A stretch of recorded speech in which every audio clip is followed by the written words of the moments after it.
નમસ્કાર રામ રામ મિત્રો, અત્યારે આપણે વાતચીત કરવાના છીએ કે ઓગળ તાલુકાના દેવ દરબાર ગઢની અંદર સમગ્ર સભ્ય સમાજને કલંકિત કરતી એક ઘટના ઘટી.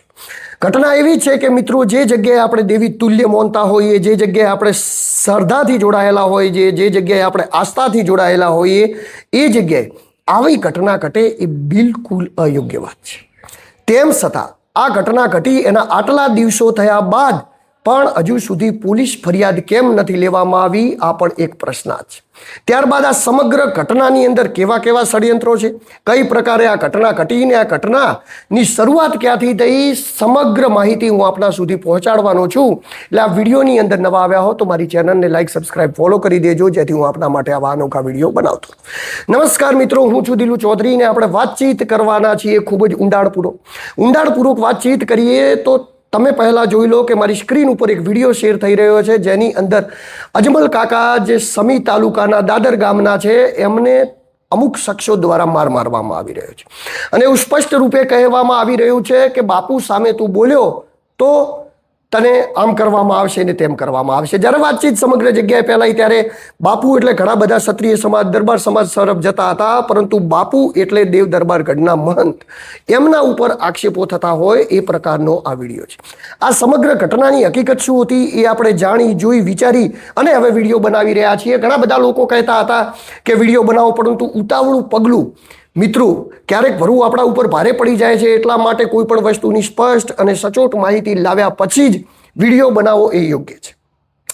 તો મિત્રો, વાતચીત એવી છે કે આજથી 1.5-2 વર્ષ પહેલા થળી અને ઓગળનો એક વિવાદ ચાલતો હતો. વિવાદ એવો હતો કે જ્યાંના થળીના જે મહંત હતા એમના જ્યારે સ્વર્ગવાસ થયો ત્યારબાદ નવા મહંતની નિમણૂક માટે 2 ગ્રુપો સામે આવ્યા હતા. એક બંને ગ્રુપોની અંદર એક બલદેવનાથોનું ગ્રુપ હતું ને એક બીજું સામે ગ્રુપ હતું. આમ 2 સમાજો સામે આવ્યા, ત્યારબાદ ગ્રુપો સામે આવ્યા અને એક ભાગલા પડ્યા. આ ભાગલાની અંદર ક્યાંક ને ક્યાંક શિનાળ જે ચૌધરી સમાજની ગાદી છે ત્યાંના મહંત ગોપાલગીરી છે એમને અને બલદેવનાથને ક્યાંક ને ક્યાંક આ બાબતે ટસન જેવું થયું છે.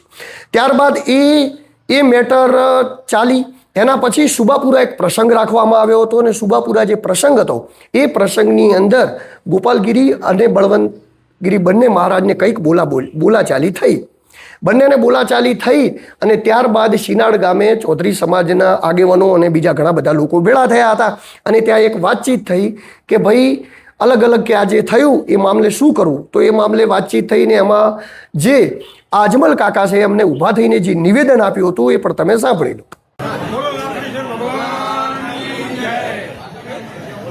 આપણે આજે આપણા મન લાખણેશ્વર ગાદીના મન શ્રી ગોવિંદપુરી બાપુને જે સુબાપુરાની અંદર આમંત્રણ આવેલું એના અનુસંધાને જે ત્યાંથી દેવ દરબાર મંત બળદેવનાથ આવેલા અને આપણા બાપુનું જે અપમાનિત કર્યું છે, તો તમને જે આ 72 ગામ દતોડો અને વઢિયાર પ્રજ્ઞાને બધાને હાથ જોડી વિનંતી કરું છું કે બળદેવનાથને કોઈને બોલાવો નહીં, અને બોલાવો તો એને કઈ કોઈ આ સમાજવાળા જાશે નહીં. એને આપણા ગુરુનું અપમાન કર્યું છે એનું એ ઓગળો અપમાન કરશે, તમને કહું, બરોબર? એટલે આટલી મારી વાત કરી વિનંતી કરું, કોઈ ના બોલાવશું મને. આ બાકી માણસ છે અને રણછોડભાઈને પણ કહું છું, રણછોડભાઈએ જે બાપુનું અપમાન કર્યું રણછોડભાઈને માફી માંગવી પડે અને રણછોડભાઈને સમાજવાળાને બાપુને માફી માંગવી પડે. બાપુ મારી ભૂલ થઈ છે એના અનુસંધાને રણછોડને પણ કહું છું તો એ માફી માંગીએ, તારું શું થાય છે તને ખબર નહીં હોય. તો મિત્રો, તમે નિવેદન સાંભળ્યું.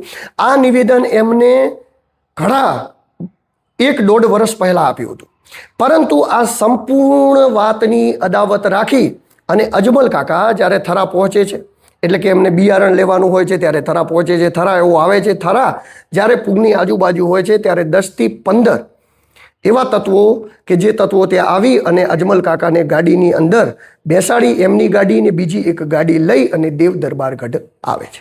દેવ દરબાર ગઢ આવીને એમના વિડીયો બનાવે છે, એમના જોડે મારામારી કરે છે અને એમને ધમકાવે છે.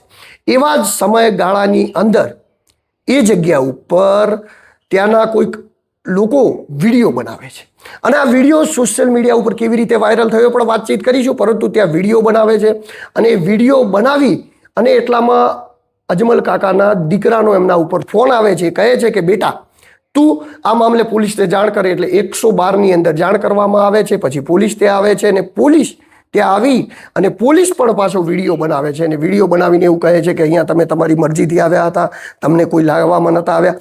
આ રીતે કરીને તે કોકડું ભીનું સકેલવામાં આવે છે.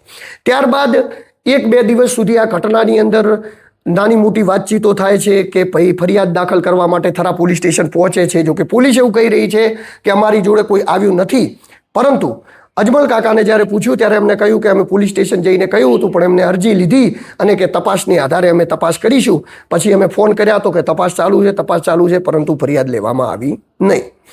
ત્યારબાદ આ મેટર સોશિયલ મીડિયા ઉપર આવે છે. હવે મિત્રો, સૌથી નવાઈની વાત એ છે કે અજમલ કાકાને એકલા એ જગ્યાએ લઈ જવામાં આવ્યા હતા. વિડીયો બનાવ્યા તો એમના લોકો હતા જે બળદેવગીરીના માણસો હોય એ હતા, બીજું કોઈ હતું નહીં. તો એ જે વિડીયો બનાવ્યા તો એ વિડીયો વાયરલ કોને કર્યા? આ પણ એક પ્રશ્ન છે. તો ક્યાંક ને ક્યાંક એવી વસ્તુ પણ થઈ શકે છે કે અંદર જે વિવાદ હતો આજથી થળી ગાદીનો અને જે ઓગળનો જે વિવાદ હતો એ વિવાદ ક્યાંક ને ક્યાંક અંદર ખોને પાંગરતો હોય એવું પણ જોવા મળી રહ્યું છે. પરંતુ આ બધાની વચ્ચે જે અજમલ કાકા ઉપર દમન થયું એનું શું? અજમલ કાકા ઉપર આ દમન થયું, તેમ છતાં એ પોલીસ સ્ટેશન ગયા, ફરિયાદ ન લેવામાં આવી. ત્યારબાદ એવો એસપી કચેરી ગયા, એસપી સાહેબને મળ્યા, ત્યારબાદ ડીવાયએસપી ઓફિસ ગયા અને ડીવાયએસપી ઓફિસ જઈ અને એમને અરજી આપી. એ અરજીની અંદર એમને કીધું કે મારા જોડે આ પ્રકારનું વર્તન થયું છે, આમ વર્તન થયું છે.